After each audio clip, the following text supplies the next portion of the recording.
You're tuned in to Girl Stop Playin, and I'm your favorite homegirl, Coriel, here to encourage you to stop playing with your potential and start working for what you want in life and in love. I'm bringing you the information and the conversations to help you make the money and get the honey. You can have it all as long as you are willing to work. And we have one of my favorite working women in the building. She ain't new to this. My girl is true to this. We got Chef Ahki in the studio. Hey, boo. Cool. Hey, honey, how are you? I am so good. When I was sitting here thinking just through this introduction, there's so many things that, and I didn't even give you a whole introduction. I'm going to let you give yourself an introduction. But there's so many things that I could say of like my experience with you over the years. I think that we met through business. So you actually were a speaker at one of my events at Workplace, like 2017, 2018, something like that. Maybe it was 2016 because we went to Cuba together in 2017. That was a lot. Y'all, the worst trip I ever went on in my life. Okay, we'll talk about that. We'll talk about. We're not gonna talk about that. We did bond. That was a bonding moment for us. That was the first time that I ever landed somewhere and immediately was ready to go home. Yeah. Like I was walked into the airport and was like, oh, yeah, nah, yeah, same. It was awful. And it didn't get better. It did not get better, girl. There was no upside to that trip. It was the ocean, the clean ocean that seemed like it hadn't been touched in 50 years was probably the best part. But yeah, no, it was very bad. Wasn't you know what though? It was definitely my fault because I brought it to you like, girl, let's go to Cuba. She did. I did. We got some cheap ass flights. It's her fault. fault. But let me tell you why I ended up in Cuba. You know how I ended up there though? What? Them damn pictures. Everybody's photos, and y'all, this is what I thought. This is what you get for not doing your research. I saw everybody in the old school cars with all the colorful photos, and I'm thinking, ooh, that looks like so much fun. Not realizing that they're not in those cars for fun. yes, Those are their vehicles. they don't have a choice. They don't have a choice. It was like being in a time machine, like back Yes, to it the was. 50s. It was absolutely crazy. Post-war vibes everywhere. Very much so. Like the Y'all place don't know what's stopped. going on in the rest of the world. Yes. Y'all don't even realize how far behind you are. That was crazy. Yeah, and it really showed me the power that Americans have to just Cut your asses dismantle off. and control a country. Yeah. It's phenomenal. That's outrageous. Yeah. So let's start with the what's the word? Repatriation. Repatriation. Because I think Cuba very much so gives me like that to me is what I feel like my life would be like if I leave the United States. Understood. I think a lot of people have that idea as well. Am I wrong? You are wrong. Okay, help me. Get me You right. are wrong. So, to each his own when it comes to lifestyle, right?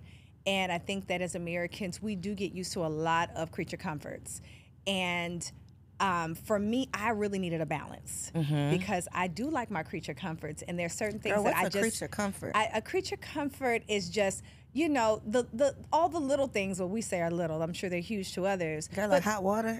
For example, most of my neighbors likely don't have a dryer.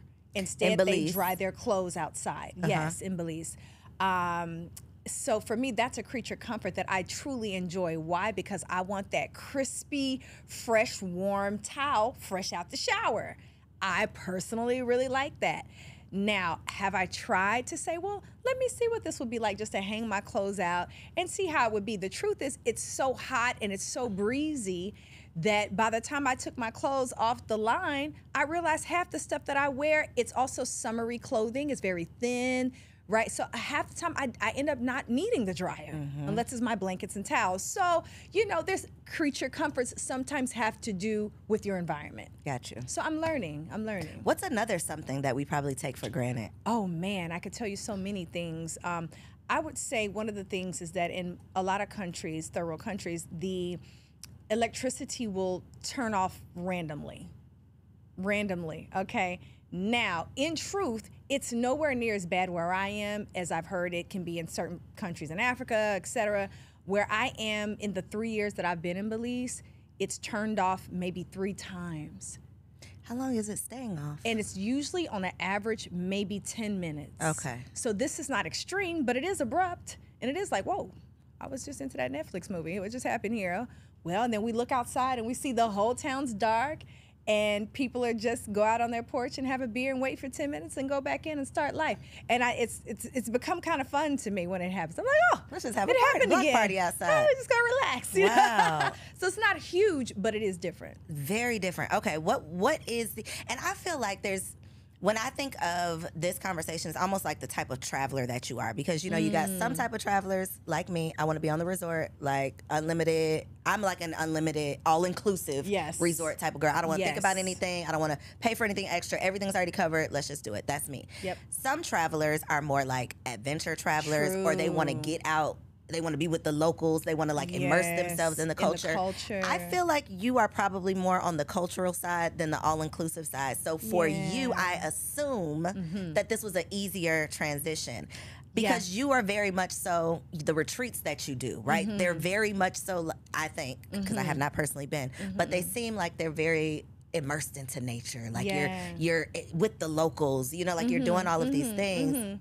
Well, I try to keep a really good balance because I understand who I'm serving. And I think that Black women, I must say, we are some of the pickiest. We are. When it comes to just everything. We like what we like. And so I get it, you know, so I really try to serve them in that way and give them the best of both worlds. All of my retreats are at 5-star luxury resorts, period, point blank. I know for me, a big thing is sheets. Beds. If that bed's not soft and those sheets are not soft, I just can't not do it. I just can't do it. So I look for that, and then I try to kind of work with the resort to give my girls an immersive experience option. So maybe out of that 6 days, you know, we'll have one day where we do a jungle trail and we see something historical and we go to a waterfall and we can do all of our beautiful feminine rites, sacred rituals. Singing in the jungle. You know, that's what I say. I could be singing in the jungle, baby. I be singing in the jungle, honey. And so we do all of those things because that's the goal really of the S&W retreat, is to give women a place to heal outside of their natural environment. And sometimes to heal, we gotta get out of what we're used to. It might be a little uncomfortable, but it's not a lot of women that could say, I walked into the forest for a whole day by myself and just let God talk to me. Sometimes you need to take your ass and just go be quiet. Have you been to a, is it called a silent retreat? Have yes, you been I to one have. Of those? Yes, I have. How long did you do it? Yes, I have. I was at a silent retreat for 5 days. Wow. And I went because I was asked to serve at that retreat as a chef.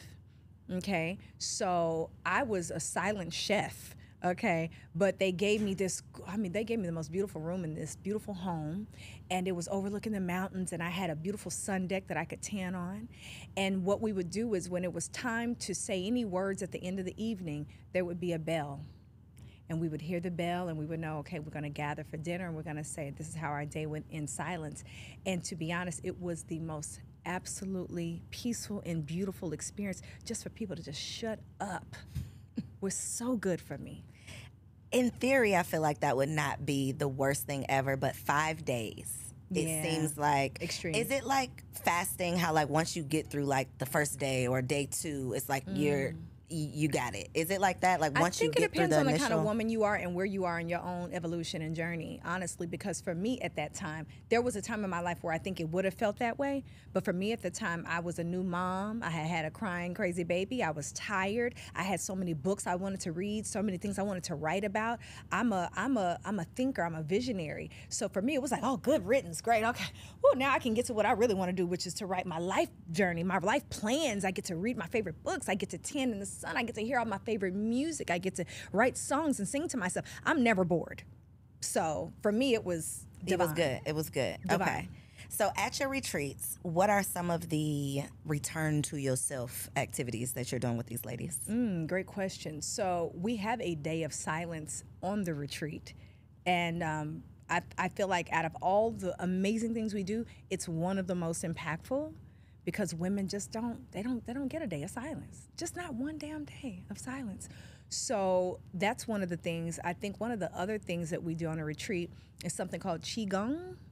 And I teach Qigong to women to help them to do stress management, to get stress out of their bodies. What is it? What is Qigong? So Qigong basically just means it's life force energy that you're manipulating in the body through movement. So it's life force energy movement. So in these practices, you'll basically have very specific positioning, and through rooting into the ground, which is how I do it, getting them barefoot in the ground, I take them through a series of breathwork exercises and specific movements to target certain areas of the body to release pain and stress and anger. And you'll see some of this in the video clips that I promote these retreats.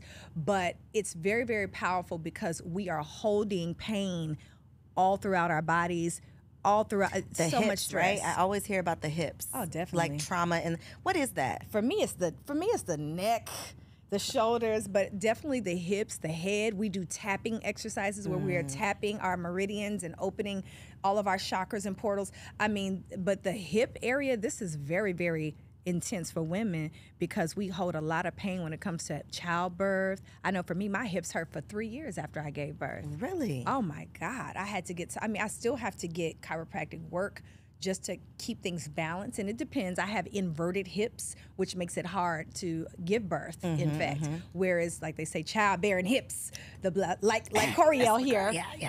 Sister got the childbearing hips, her hips go out. So maybe a little easier for you, difficult for me. So we hold a lot of trauma there through different types of sexual experiences and all those things. Plant medicine. Let's talk about it because the people are talking about it, but are they talking about it with the right people? There's a lot of misinformation out here on these internet streets. Yeah. And I can vouch for you, right? I think that's important. Let's talk about that too, having people on these platforms that you can't vouch for. Yeah. Okay, we can vouch for Ahki. I know that you are not just out here doing something you heard about, right? There's certain things that you've experienced yourself personally several times over before you start introducing them publicly, right? So just talk briefly about what plant medicine is and maybe like some of the types of plant medicine for people who may be unfamiliar. Understood. So plant medicine, first of all, this is in what I would call ancient technology. This is indigenous technology. Indigenous people have been so openly and so divinely connected to nature in such a way that they were able to intuit certain plants to bring together that would create what we consider a psychedelic or spiritual experience. And in that experience, people are able to address many different things. They're able to address life traumas. They're able to address addiction. They're able to address all types of, PTSD, different types of pain, and fear. And this is something that has been very hidden for a long time, but it's certainly become popular, I would say, just in the last decade or so, more than ever. But these medicines, for me, what's so important is that not only are they sacred, but they can be very helpful as a healthy or natural replacement for some of the very harmful drugs that we are being told is going to help us to get over some of these things, but they're not addressing the root causes. It's pacifying the It's problem. very much pacifying the issue, right? So that to me was my interest. That's how I got involved with it, because I really wanted to understand not only how to address any residual hurt or pain that I may be carrying in this life or from the last life, but also I wanted to understand how I could help clients and help loved ones to start to heal themselves, because I worked with people that no matter what I taught them about, exercise, diet, they were not able to truly heal themselves. I don't care. I've worked with cancer patients. I've worked with people with sickle cell. I've had so many people that they had emotional trauma that they were holding on to. So I figured maybe through plant medicine, I could help them to overcome some of the mental, spiritual issues so we could help the body to heal. And I think that's the importance of even talking about these resources, I guess, these non-traditional or things that us culturally, because truly we are the originators of a lot of these things, but it's gotten lost over the years and through the generations, to the point where now so many people are like this is witchcraft. This is, all of these negative connotations when this was the original. Like, I know you didn't think that these pharmaceutical companies have been around for that long, right? So what do you think the medicine lady was doing? Absolutely. Like, what do you think people were doing before westernized whatever came along? Specifically for mental health. Because how much trauma have we all seen? I'll speak specifically. My grandmother, for example, my grandmother was a nurse and a mother of 5.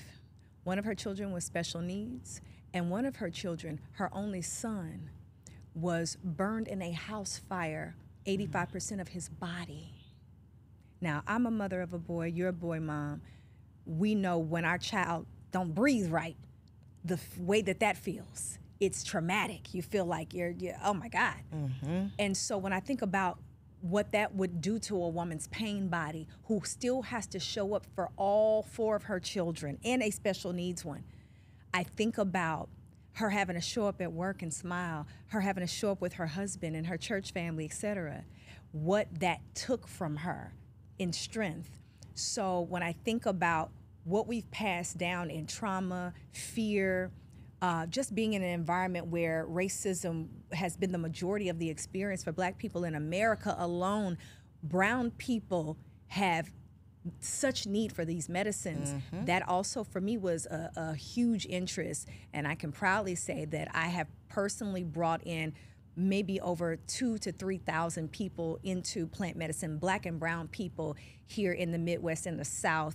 I'm one of the first Black women, to bring plant medicine to the Black community. And it's such important, such necessary work that you're doing, and then having the conversation to educate people about it, because otherwise, that little thing will pop up on Instagram, the fact checkers. That's what I feel like our lives have been full of, like those fact checkers that are trying to tell you something that they don't even know. They don't know the truth, but they want to fact check what they think you got going on, and just steering the conversation in different ways. And then people are truly suffering because they are afraid of what could truly save them or heal them, at least. But we're so caught up in the fact that our doctors are the end all be all. Our doctors have our best interest at heart. The pharmacist down at the at the pharmacy is gonna save your life, and that is not the case. And so I think just having these conversations about there being alternatives, right? You don't have to only, there's more than one way, I guess, to find a solution to the problem. You got options. And I think it's important to note, too, that, ayahuasca, psychedelic fungus, all of these things, they're not necessarily tools that cure and fix anything per se. And I think that's very important, because people, they may say, well, I knew this person and they did that, and, their character is still flawed, or they're still dealing with trauma, and I think that's important. I want to state that these things open the door for more possibilities of healing, maybe deeper possibilities of healing. But at the end of the day, the human will is still in effect, and and divine will is still in effect, and you still have to choose your healing at the end of the day. And have responsibility. Take some responsibility, accountability. I think is super important. One of the issues specific to women that keeps coming up is fibroids. And you've been, okay? She ain't new to this, y'all. Ahki is not talking about this stuff because it's popular, because it's trending on TikTok. You've been talking about this stuff when it wasn't cute, when it wasn't the cool thing to talk about. Right. So you have like the fibroid elimination diet. You've got all of the things, but base level information. What is a fibroid, and how does it like show up in our lives, I guess? Great question. So yes, fibroids affects 1 in 3 women in the U.S., and this is really a pandemic of crazy proportions for Black women and women of color. And everyone wants to understand why there's this huge disparity, with us. And the root of it, honestly, is lifestyle, it's environmental, and it's cultural.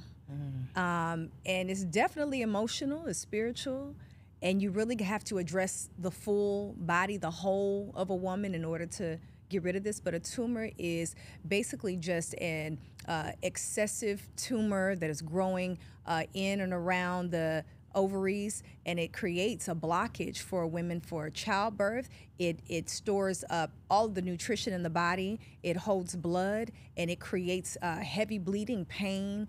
It can create infertility. And this is it's a huge problem for most women, and typically it's handled through surgery. Just cut it out, right? Hysterectomies, unfortunately. Yeah. I literally saw someone post about their experience. They had just had a surgery. When I tell you, there were over 100 comments of women that were like, "Yeah, mine's scheduled for 2 weeks from now," or "I had mine last summer," or "Girl, and I'm sorry, yes. What?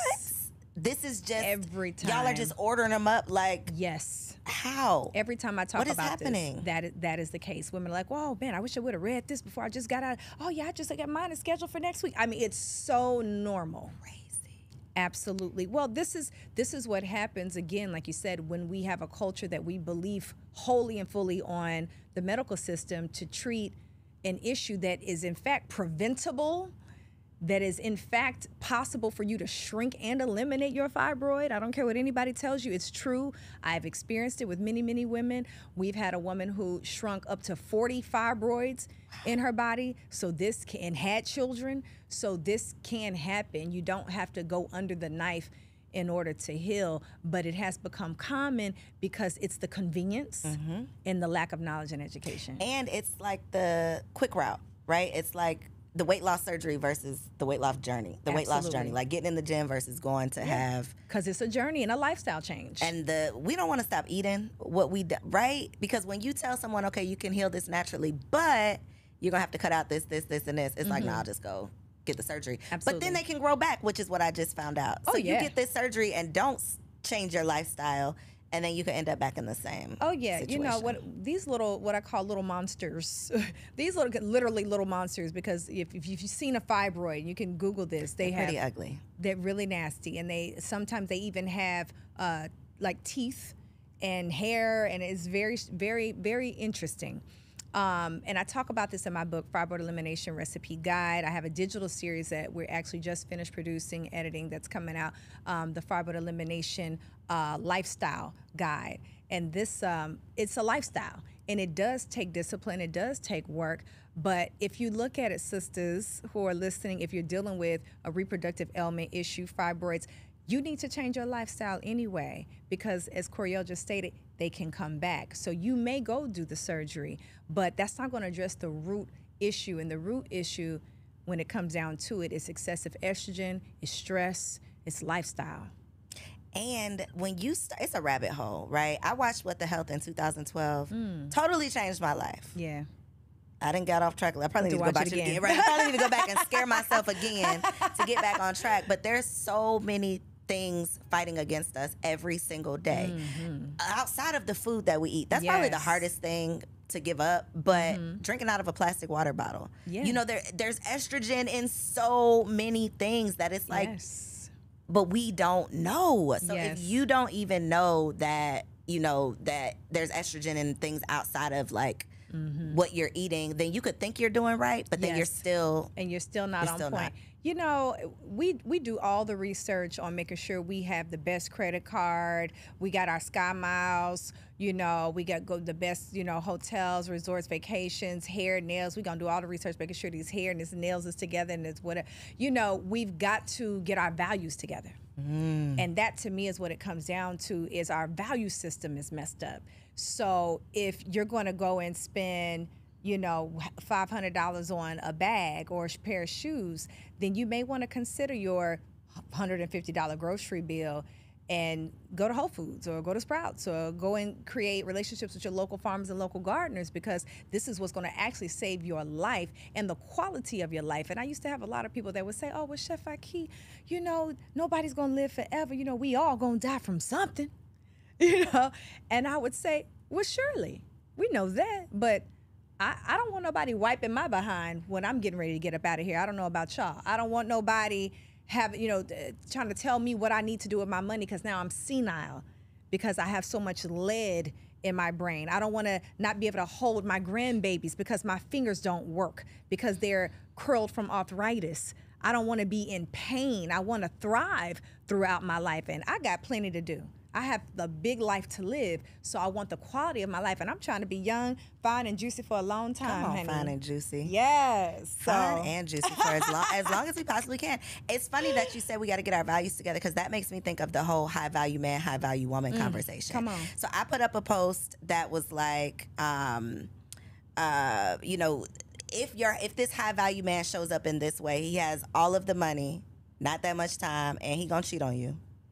Versus the man that might not be considered high value, makes a quarter of the money this man makes, got all the time in the world for you, and is faithful and loyal. Who you gonna pick? And the conversation was, well, what is high value? Because if you don't have no morals and values, how can you be a high value man? I don't think high earning and high value are the same, but that to me is the conversation. It's like, facts. That's the definition of high value, is you got money in the bank, so you're a high value man. But absolutely. Are you a high value woman if you really don't value your like your internal systems? Are you high value if you are wearing, you know, you drip down to the socks, designer everything, but you don't care about your health, your wellness, your spirit is not right? Come on. How can you consider yourself high value? I think that the internet, Instagram, reality TV has just skewed our perception of like being a good person. Yes. Like that is valuable, being Very a good much. person. And I think, luckily, I think the frauds are starting to be exposed. I think we're starting to see like who's really good people and what are you valuing? Because you get to decide what is high value based on what you value. Absolutely. That's an amazing conversation that is necessary. This is something I wanted to touch on for a long time, because that was the first thought I had when I first saw our beloved brother who's passed away now, Kevin Samuels, rest in peace. I don't wish nothing bad on you, but him perpetuating that idea out into the black community of high value male being strictly based on your income is ridiculous. Do you know how many wealthy men have been left because their prostate is toe up and they have ED and they cannot perform? So she done ran off with half your money, high value brother, and she is giving the cookies to Pookie and Ray Ray, fresh out the county, okay? Because she is being satisfied, okay? So that conversation was always ridiculous to me as far as value is concerned, because we understand that the number one value is you gotta love God, and that's how I feel about it. And to me, loving God means, so we can address all the spooky people in the room. If y'all think I'm being spooky, I'm not referring to that. I'm saying love God, meaning you love truth, you love wisdom, you love integrity, you love high moral character. If it ain't about divine law, divine order, divine union, divine marriage, then we're not talking about nothing. You don't have no integrity. You don't have no value. You don't have no value to me. That part. So who has value to you these days, Ahki? Is Ahki single out in these streets? Let's talk about it. I am single. Ahki says she want to talk about these niggas, so let's get into it. Let's get into it. Ahki's single. I Okay. am single. Yeah, I'm single. And I was on what's your brother's podcast, Finesse. girl? Jonathan. Child, he's so funny to me. He's so cute. He's so funny. He's so cute. He is so cute. He is so cute. I mean, he's that's was he flirting with you? We're not was in he the flirting same with you arena. when you did his He was not wasn't? flirtatious. No, he said you're so beautiful. He treated me like a He queen. is very different off camera than he is. very much different. so like playing a role. Oh, absolutely. Very You know, much so. he totally. And I get it. I dig it. Do It's your working. thing, It brother. works. It works, right? But no, real Jonathan was very respectful. You know, you recognize a queen when you see one, and that's fine. And I was respectful. And I think that, you know, brothers know when it's Who they safe. can play with, right? That part. They know who they can play with and who they can't.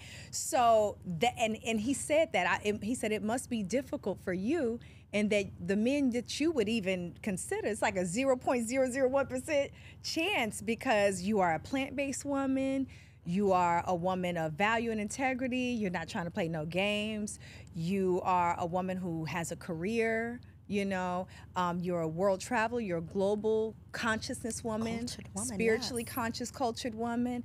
And most people don't recognize, but I'm actually very revolutionary. I'm very much a black first kind of woman, and that's something that I really bond with Coriel on, is she's all about her community, and I'm that kind of woman as well. So even a brother that had that doesn't have that, won't stand a chance. It wouldn't work. It wouldn't work. Who would work? Who's your celebrity crush? Oh, I love this. Celebrity crush.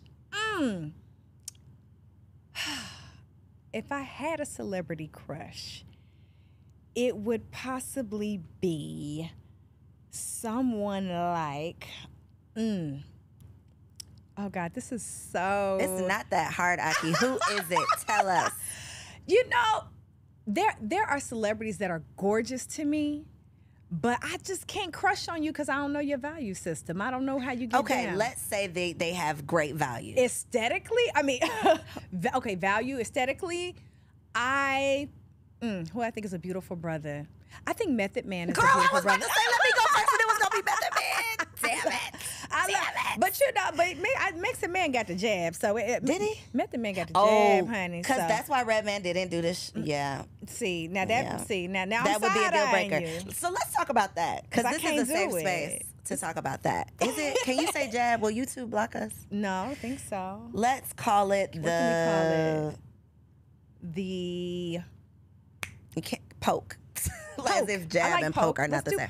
Okay, so during the pandemic, that definitely separated people. Absolutely. It drew a line in the sand. Either you over here, line in the sand, or you are a conspiracy theorist, crazy person. Where we were definitely playing in the crazy pool, right? We playing in the crazy pool right here. Now the world has shown that we weren't so crazy, right? That's right. But I was saying to my husband, we were very much so on the same page. Good. The pandemic is going to expose, though, what side were you on? And a lot of relationships and marriages did not last because people were like, wait a minute, you believe what? Wait a minute, you doing what? Wait a minute. They were not on the same page. And I for sure remember thinking like, oh my God, dating right now? Having to have those tough conversations about what you believe, what you're willing to do. Yes. So would that be... I'm just asking you, though, another answer. Would that be a deal breaker for you today? Someone who took the pokey.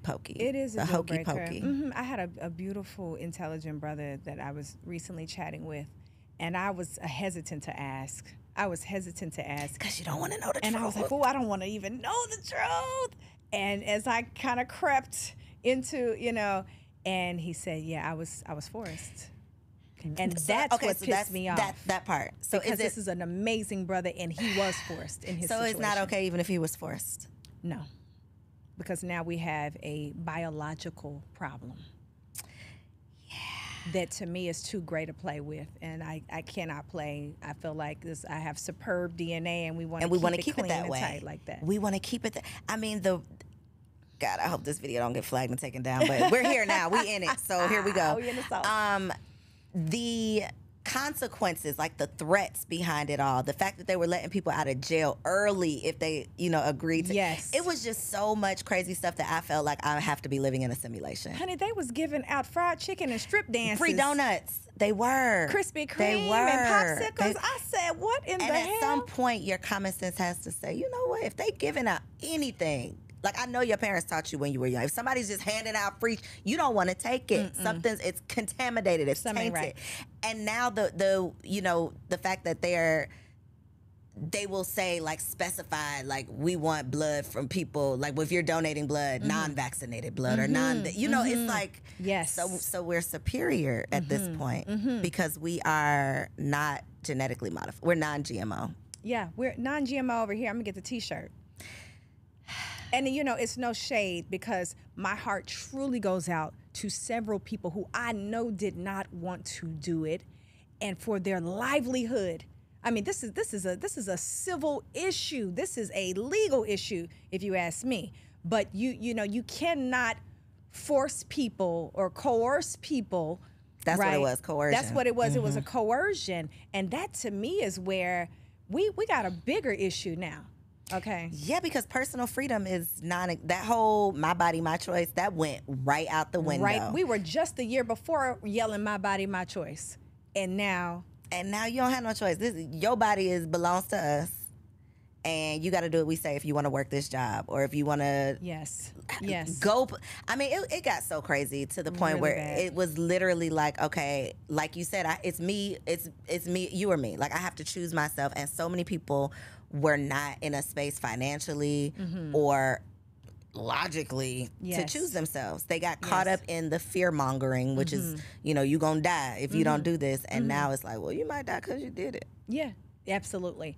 There was so much misinformation going on at that time, and there was so much flagging. I just saw a video from Mark Zuckerberg where he specifically said that we just didn't know what to do, and now we see that we put out a lot of information that wasn't wholly true, and we flagged information that was. That's what he said. We flagged information that could have actually been helpful, but it was too much, too fast, and we just didn't know what to do. So we just stood on the side of whatever. And they were being directed on what to do also. And the science. That part. That part. And so for me, my standard of life and personal code, because we got to have some personal code. Same way we got to have some values. We got to get on code, like my boy Tyreek say. We got to have some code. And for me, the code of the universe is that I trust nature first and foremost. I trust God. I trust Creator. The end. Now, everything else after that, if I'm in a situation where I done broke my knees and my legs and y'all going to have to sew me back together, we going to figure it out, and you ain't going to do it unless I get the jab, then I'm going to have the poke, then I'm going to have to make a different decision. But if in my full autonomy and health, I'm going to choose nature, and I'm going to take these herbs. I caught COVID 3 times. Did you? 3 times. My son twice. My mate twice. And I said, Ahki, what are we going to do? We better get our oregano oil, get our colloidal silver, get our quercetin, what we call the Z-stack, get that quercetin, get that vitamin C, get that vitamin D, get that zinc, and go through it. And I had toilet paper from one end of the house to the other until it was over. And I laid out in the sun every day, and I drank my vitamin C, and I did what I had to do. And it was not fun. But something was in the air. Because it was real. At first, I didn't think it was even real. Remember, we thought if we was black, we wasn't going to get it. Ain't getting it, yeah. But something... That theory went out. That theory went right out the door, because my chest was like, I was like, The crazy thing, though, is eventually was like, okay, you go get tested, you positive, but they still sending you home. There's still nothing to do. There's still no cure. There's no remedy, really. There's no remedy. So what are you going to do anyway? You're still going to get the oil of oregano. You're still going to get you a ginger shot. You're still going to try to figure it out, because there's no solution. They're just taking note, I guess, of your positive status and sending you home. And that's with everything almost. And we always have to keep that in mind. People are so quick to go run to the doctor, but you don't have no real life plan about how you're going to heal yourself. And you're fully relying on someone else. I remember, and I think I told you, when my child was about 1, and my child's uncircumcised, okay? Y'all don't come for me. I got my reasons. And so he went to the... You see, I didn't say anything. My husband had already talked to me. Go ahead. And there you have it. So now, my baby stayed with his family, and they didn't understand how to clean his penis properly. He was very young, and so he got an infection. And with this infection, honey, when I opened that diaper, it was like, oh my God, what is kind of alien infestation going on here? It was crazy. It freaked me out. And I got so scared that I ran right to the doctor, right? That's what we do. We get scared and go to the doctor. That's right. And they started poking on my baby and doing all kind of stuff. And he was screaming bloody murder, and I was losing it. And they prescribed some medicine. I took this antibiotic. I went home. I gave him half of it. And I got a phone call a couple hours later, and they said, man, we're so sorry we gave you the wrong prescription. And I said, you did what? And I'm like, well, what did I just give my son?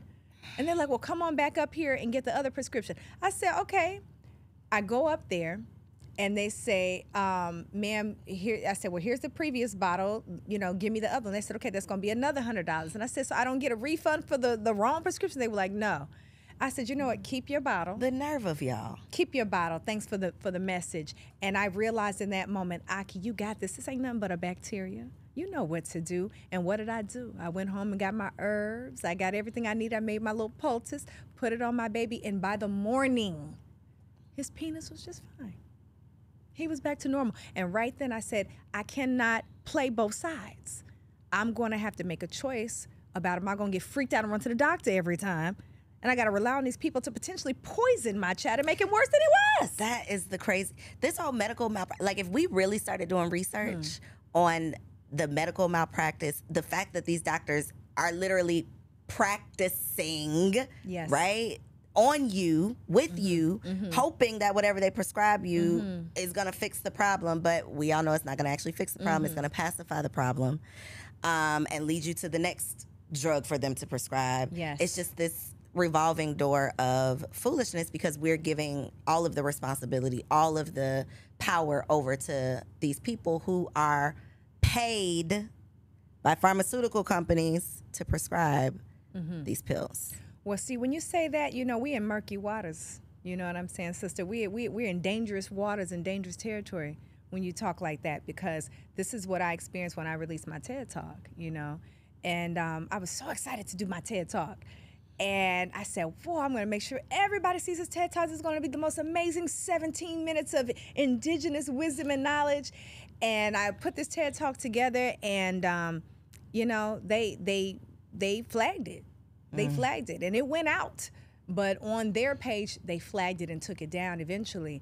And that's because of this very conversation, that when we start talking about how we can help ourselves and heal ourselves, and we get into the history and the foundation of the medical system and what's at the root of it, this is, we have to learn to have autonomy in everything. That means our agricultural systems, our medical systems, our mental health systems, our spiritual systems, the way that we do relatedness, you know, how we do therapy and counseling for relationships and marriage, those systems. These are all systems of operating and code and value that we have to get back to, or we are fully leaving it up to chance. And this is why I love what our brother Dr. Umar video just went viral. I was coming around the block. I'm coming around the block because we talk a lot about this back and forth between men and women, specifically black men and women. I'm gonna say specifically because I don't know what white people are doing over in their world. But it's a lot of back and forth on these podcasts specifically. It's like, well, the men should do this, the women need to do that. Crazy. And there's no commonality of us saying, okay, instead of fighting each other, let's fight the problem.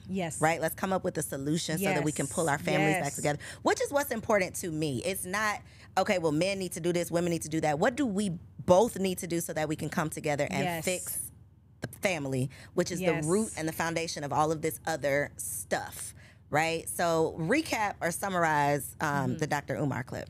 You know, I've never seen anything like this. I've never seen, and the world has never seen black men have the voice and the platform in this way that we're seeing today.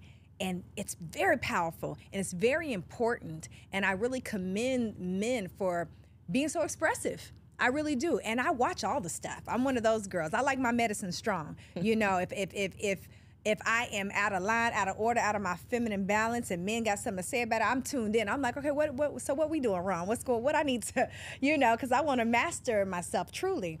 And so, and I have work to do. We all do. And so I listen, and I've been hearing for them and trying to hear for their heart and their soul and what they truly are asking for from us.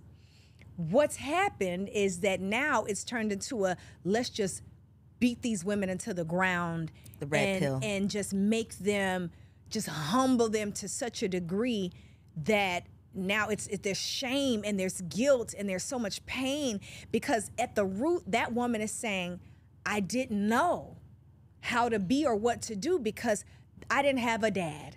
I didn't have no structure and order. When I look around in my community, I don't see men really being masculine. These guys are my home girls almost, right? Literally right now. And so there's the messaging that we're getting from a lot of the male podcasters in this gender war that's ridiculous, but they're not bringing it home for us to heal together. And that is what Umar did today. And I'm so grateful. And in surmising, what he said was that at the end of the day, you can go back and forth all you want to with these women about the choices that she makes and how she shows up. But you, King, black man, are the leader of your community, if you are truly the man, the head, the masculine, the leader, then it's fully your responsibility to get your house in order. And the women and the children are your house. And the men attempted to say, well, it's not my responsibility. She went out and had them kids. I ain't got nothing to do with me. She got with Pookie and Ray Ray. And he said Pookie and Ray Ray should not exist. That part. Black man, because it don't matter what she did or who those kids belong to. These are all our children, and you are speaking individualism.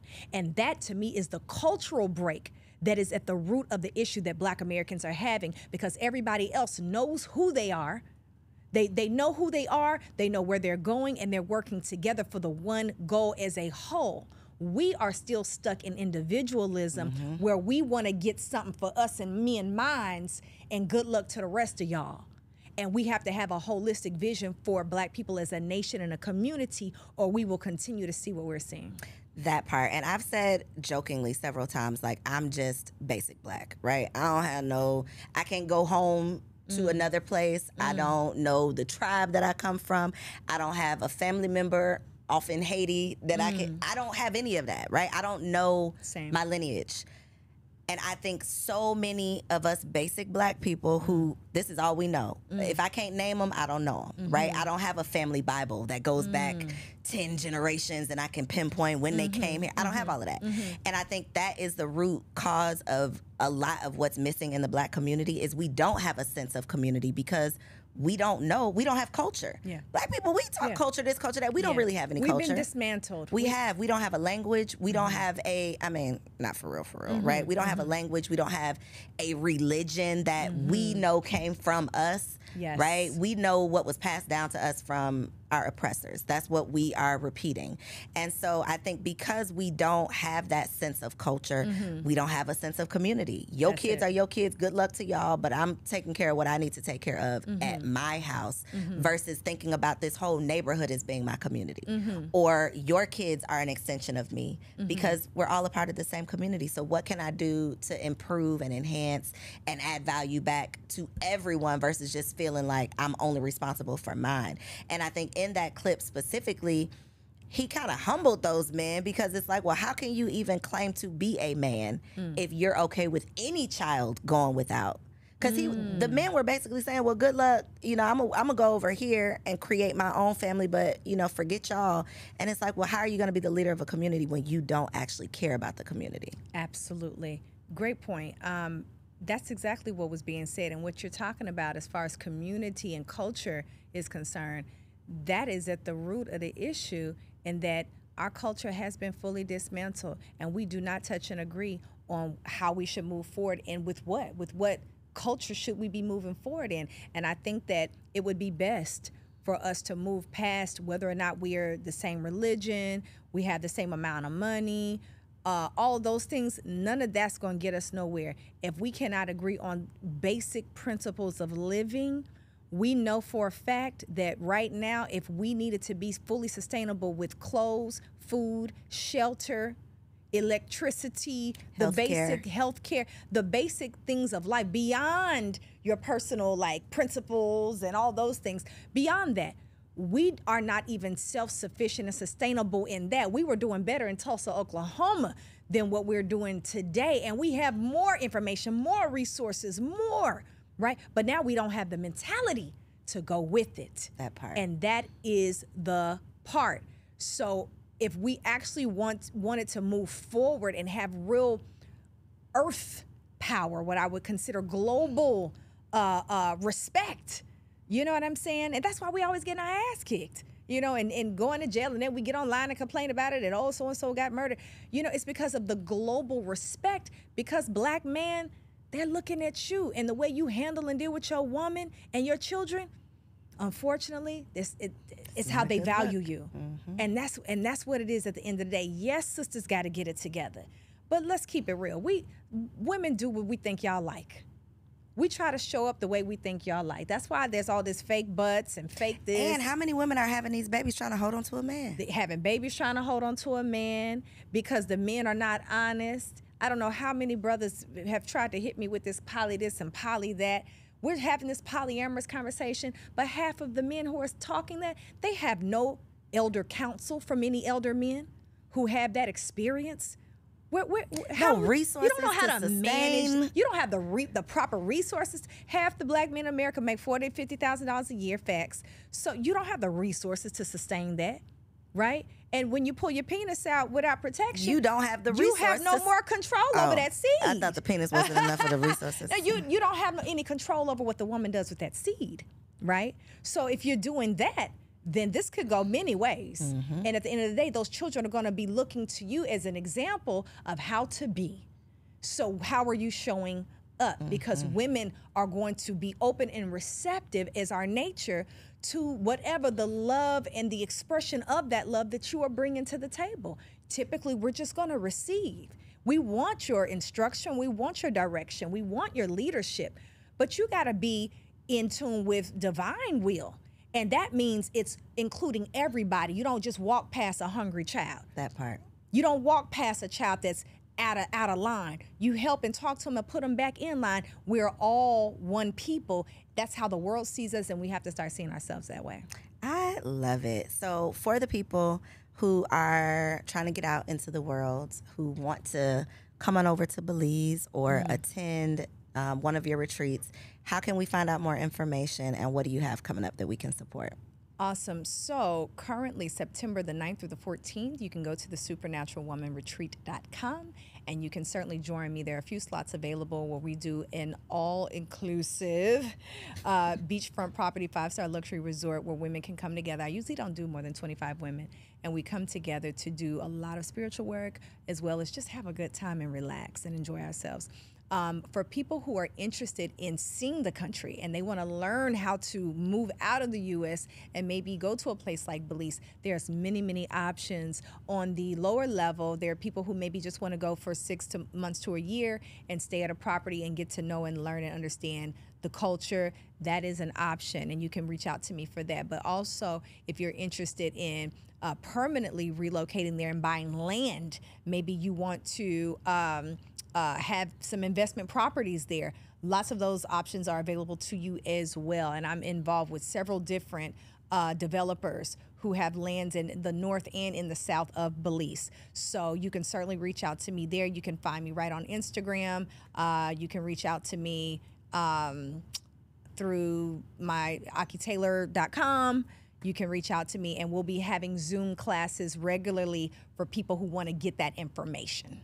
I love it, y'all. We will make sure all of the information is in the description below. Make sure you share this episode with a friend. Don't flag me. Do not report me. If you don't like what we talk about, just log off, okay? But if you did like it, share it with a friend. If you happen to be listening to this, leave your girl a review. We appreciate you. Thank you for tuning in, and we'll see you on the next episode. If you enjoyed that episode, make sure you subscribe to the channel so you don't miss out on any upcoming content. And take it a step further and go ahead and join our private community over on Patreon, because it comes with some pretty bomb perks, including early and discounted access to our upcoming events, behind-the-scene exclusives with some of your favorite guests, the opportunity to call in on an upcoming show, the chance to vote on topics and guests for brand new shows, and I'm even giving you unlimited access to my vault of business classes where I'm teaching you everything from Airbnb to developing digital products and everything in between. And you can get access to our Patreon for as little as $5 a month, okay? Get in where you fit in, and I'll see you on the inside. Peace.